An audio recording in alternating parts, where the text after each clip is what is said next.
And now this is a segment that everybody tunes in around the world. The world. The other mob are listening. Yes. They really love this segment. They do. And Spencer's listening. Yes. On the side. He's got one. Spencer. Oh, right. And they're all listening, right? Yeah, I know. So here we go. Yes. This is historyouthere.com. It's Harold the Heacock. He is going to tell us about... It's an ongoing story about Ipswich's first trained fireman was Steve Welsh, and his descendants included an Ipswich football champion, an Olympian, a ballet dancing superstar, and he's going to tell us about a gruesome death that given rise to a ghost. G'day, Harold the H. Yes, good morning, Danny. Yeah, don't get scared because this is a continuing saga and it's pretty gruesome today. Oh, okay. We're ready for gruing. Yeah, well, it was, as you said, it was Ipswich's Steve Welsh. I found the artefacts and his descendants. You've told about those ballet dancing superstars and so on.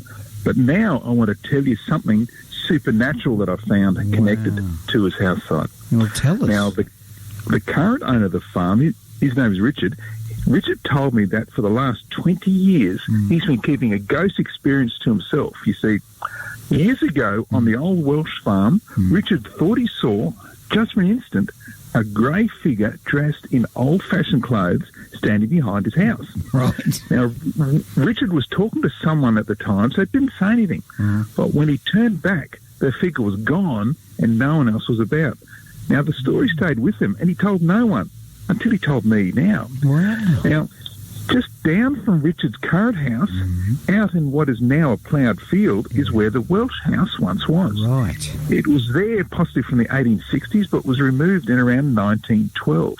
Now, during that period, there were 2 deaths known to have happened there. The first was Steve Welsh's 91-year-old mother, Martha, who died in the home in 1890. And actually that old English penny that I found on the site was probably lost at around this time. The other death there came in 1906. That's when Steve Welsh's wife, Elizabeth, died there from heart failure.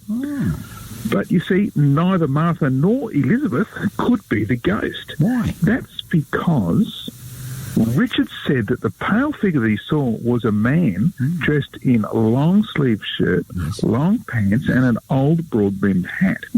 Everything was grey and in the style worn of over a century ago. Now, importantly, he also said the figure was looking south. Now, a clue as to who the ghost could be may come from the disaster that happened on the farm in 1904. Now, south of the current house was Steve Welsh's enormous hay shed. It was 100 feet long and just as wide. In 1904, a disastrous fire resulted in the total destruction of the shed and all its contents.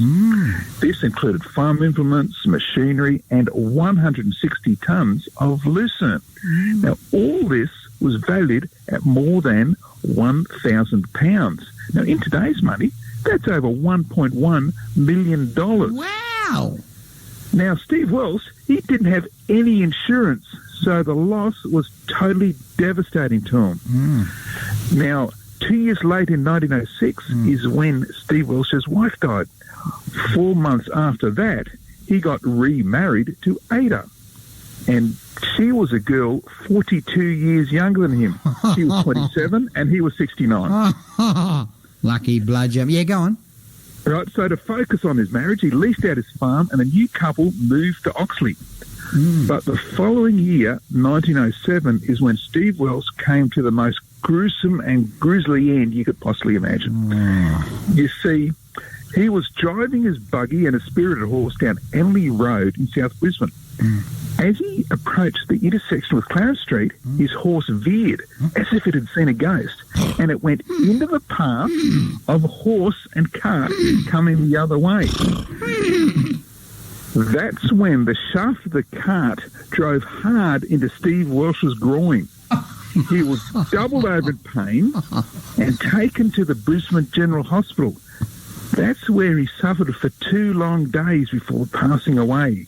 And sadly, his young bride was left to raise their unborn daughter alone. Little Miriam was born 5 months after her father Steve Welsh's painful death. So, Danny, perhaps that grey ghost that was looking south in the direction of the $1 million fire on the Welsh farm was in fact the ghost of Steve Welsh himself, who was lamenting like such an awful end to his amazing life and piece of Ipswich history. You can imagine getting one of those wagon wheels up the groin. That would hurt.